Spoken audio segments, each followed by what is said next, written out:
Iya kasar. Barangnya Iya. Terus iki sih. Nah iki entek karat. Ini. Ya iki lho. Nah, dadi banyu radiator iki mlebu rene. Nah, dadi cepet entek banyune. Nek ora ngerti ganti termostate. Percuma makanya mau aku meh vonis termostat ora wani mamang. Lah tak cek saka kene. Kok kene iki mlebu otomatis yo wis wik. Ya kayak sih. Ketok kae. Tinggal ngecek ngene to. nyekur meneh. Nyekur orang ngecek nek oblak yo ganti, nek oblak ganti hiji, oblak kabeh ganti loro. Iki wajib ganti gini. Berbagai. Iya. Terus iki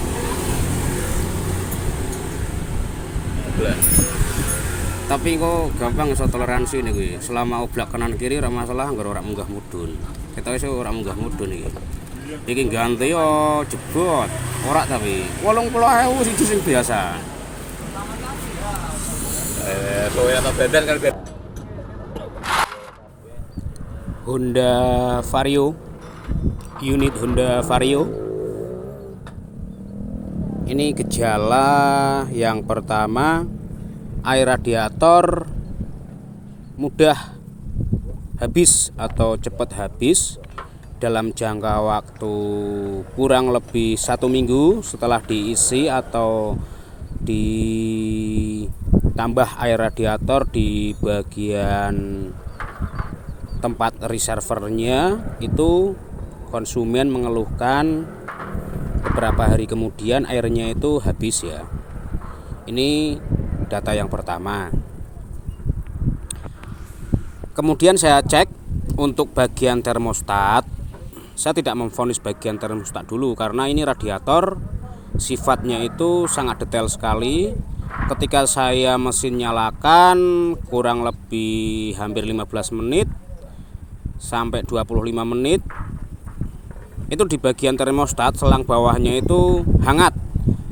Berarti kan kesimpulannya termostatnya itu berfungsi dengan baik gitu loh.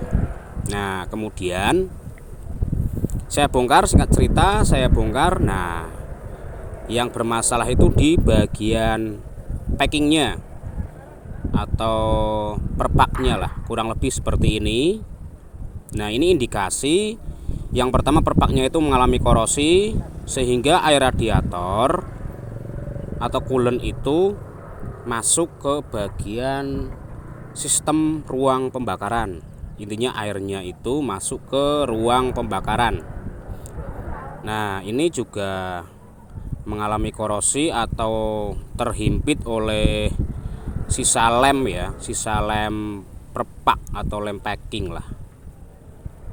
Ini kan bisa dilihat itu ada merah-merah itu. Nah ini indikasi bahwa air radiator itu masuk melalui sela-sela packing di bagian bawah. Jadi tadi pertama saya pun mamang untuk memvonis di bagian termostat.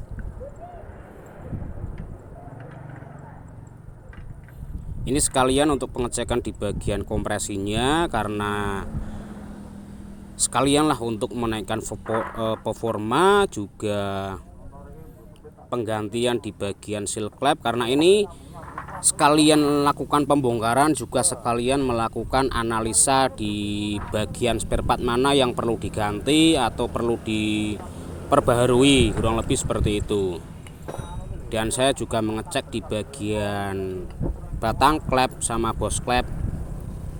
Intinya supaya tidak kerja dua kali, karena konsumen juga tadi mengeluhkan bahwa motornya itu ada suara ngiklik. Ini untuk batang klep ya. Nah kurang lebih seperti ini, mengalami kelonggaran.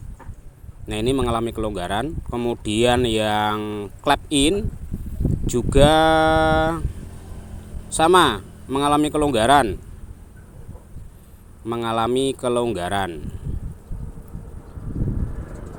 Bisa diperhatikan.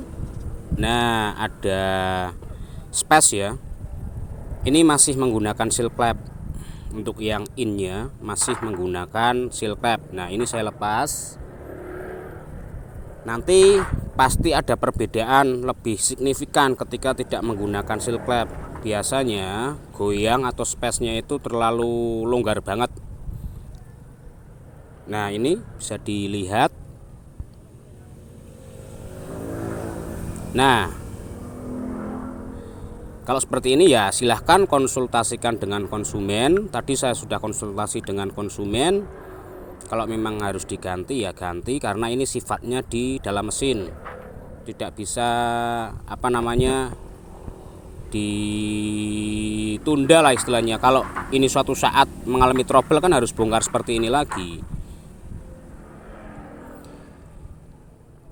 Ini masalahnya berarti di bagian packing, kemudian di bagian post clap atau botol clapnya diganti sekalian, kemudian skur ulang, dibersihkan di bagian headnya ini, dihaluskan kembali karena ini Vario 110 mungkin tidak terlalu riskan seperti Vario 125 atau Vario 150.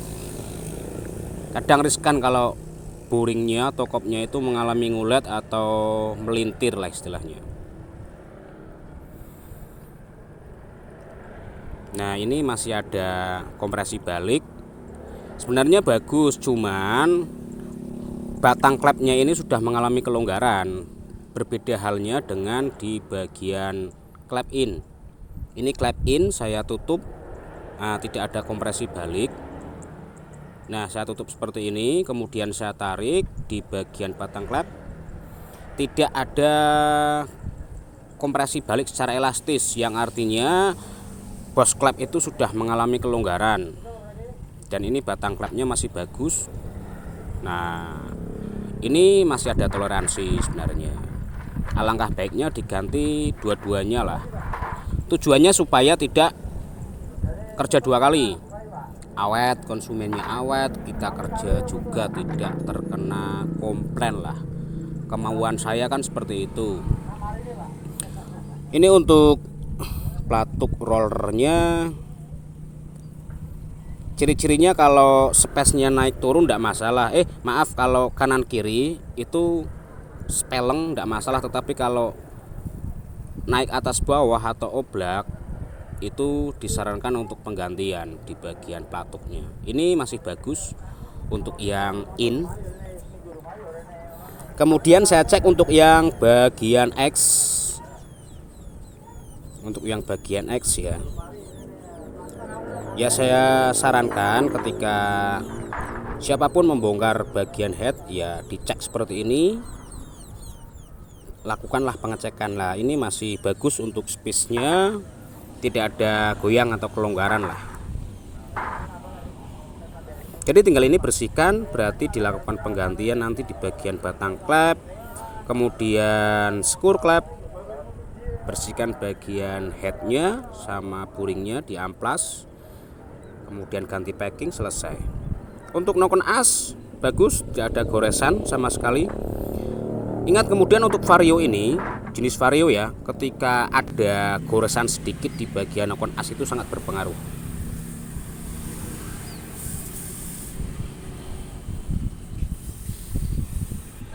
Oke, untuk tahap membersihkan di bagian shaker, mohon maaf saya tidak melakukan tutup ganjal karena saya tahu residu itu masuk kemana, saya tahu dan saya paham. Nah, kalau ke bagian bawah ini kan nanti bisa disemprot, nanti juga keluar dari lubang sebelah kanan itu loh, water pump ya.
Kemudian tinggal amplas kurang lebih seperti ini. Untuk Vario 110 itu tidak terlalu riskan karena berbeda dengan Vario 125 atau Vario 150. Kemudian PCX untuk Vario ini bisa diamplas kurang lebih secara manual seperti ini, tidak masalah. Asalkan yang pertama nanti packing itu wajib diganti dengan yang original. Usahakan tidak menggunakan lem. Kalau memang menggunakan lem, usahakan lemnya itu yang berkualitas. Kurang lebih seperti itu. Ini tahap di tempat saya.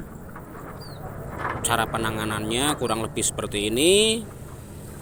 Intinya saya percaya dan saya yakin semua mekanik punya cara tersendiri untuk memperbaiki sepeda motor dan memberikan pelayanan yang memuaskan untuk konsumennya. Jadi untuk video tahap kedua nanti bisa saya sambung di sini atau saya buat sendiri-sendiri untuk tahap finishingnya. Tujuannya supaya durasinya tidak terlalu lama. Ya sebenarnya sih lebih bagus itu dijadikan satu seperti ini. Jadi ada satu kesatuan antara penanganan pertama sampai selesai. Kurang lebih kan seperti itu.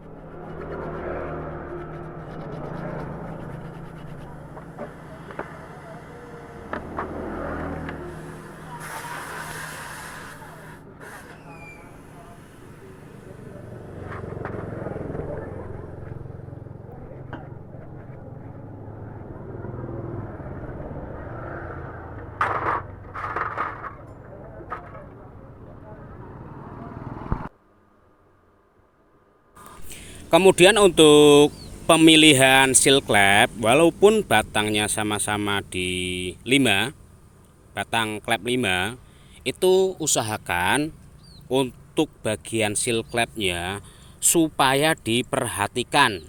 Jangan sampai salah pilih seal klep atau salah beli seal klep. Setelah dipasang seher baru, ring seher baru, kolter baru, seal klep baru, kok knalpot tetap berasap. Ya yang kurang berpengalaman atau yang bingung, nah ini bisa dilihat. Ini seal klep sama-sama batang 5, batang klep 5, tetapi mengalami kelonggaran di bagian pinggang seal klepnya. Ketika saya putar bagian klepnya, ini ikut berputar ya, ikut berputar. Kemudian yang satunya ini bisa kalian perhatikan, sama-sama batang klep 5. Ukuran batang klep yang 5 ya, seperti Grand, Vario dan lain sebagainya. Nah, ini ketika saya putar, seal klepnya ini diam. Sebentar. Nah, ini contoh ya. Ketika batang klep ini saya putar, itu seal klepnya ikut bergoyang atau ikut berputar. Ya, yang artinya di bagian pinggangnya itu ada perbedaan di angka diameternya. Bukan diameter batang klepnya loh ya, tapi diameter pinggang antara dudukan bos klepnya itu. Nah, pinggang ini maksud saya. Nah, pinggang satu dan satunya ini kan berbeda. Diameternya itu berbeda. Makanya saya sarankan hati-hati. Jangan asal beli walaupun sama-sama memiliki batang klep 5, kalian pasang kalau longgar ya cilaka. Ini batang klep kan 5. Katakanlah 5 lah. Seperti Honda Grand, Supra, kemudian Mio itu kan sama, Suzuki.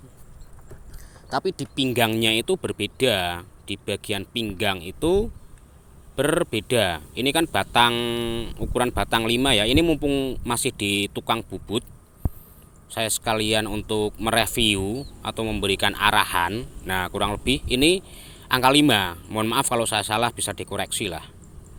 Ini sama-sama batang klep 5 ya. Batang klep 5. Namun ada perbedaan di bagian pinggangnya, pinggang seal klepnya, antara pengait cengkeramannya itu loh, pernya atau spinnya atau locknya, pengancingnya itu kan berbeda. Ini 5. Kadang kan ada sudah ganti seal klep, sayar baru, koltor baru, ring sayar baru, kok dipasang masih ngasap. Nah, kalian jangan panik, coba cek di bagian seal klepnya. Mungkin saat melakukan pembelian seal klep sama-sama batang klep 5 diameter dalamnya, namun pinggangnya itu berbeda. Coba kalian cek. Nah, kurang lebih seperti ini. Ini saya contohkan lagi. Bentar, saya ambil. Ini yang originalnya saya ambil. Nah, ini yang sama-sama batang klep 5, diameter 5 mili. Namun ketika saya putar, nah ini perhatikan, nah dia mengalami sama berputar, yang artinya nanti oli itu dia masuk melalui celah-celah ini, masuk melalui celah-celah pinggang seal klep ini loh. Nah, ini sangat berbahaya. Nah, itu. Ini untuk ukuran motor apa? Ya, relatif sebenarnya. Relatif. Kalau Grand itu dia tidak masuk. Grand masih longgar. Setahu saya, sepengalaman saya, Grand itu masih longgar. Kalau 125 sama masih longgar. Jadi diperhatikan untuk pemasangan seal klep itu.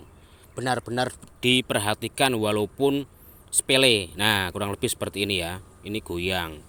Nah, jadi oli itu dia masuk melalui celah-celah pinggang seal klep ini, walaupun ini ada locknya atau ada pengancingnya lah, tetapi kan tidak bisa merekat dengan kencang. Berbeda dengan originalnya ini. Nah, jadi supaya diperhatikan lah saat pemasangan bagian seal klep ya. Mungkin ini yang bisa saya berikan. Nanti untuk bagian finishing di video selanjutnya. Terima kasih. Semoga bermanfaat. Jangan lupa nanti di video lanjutan bagian kedua.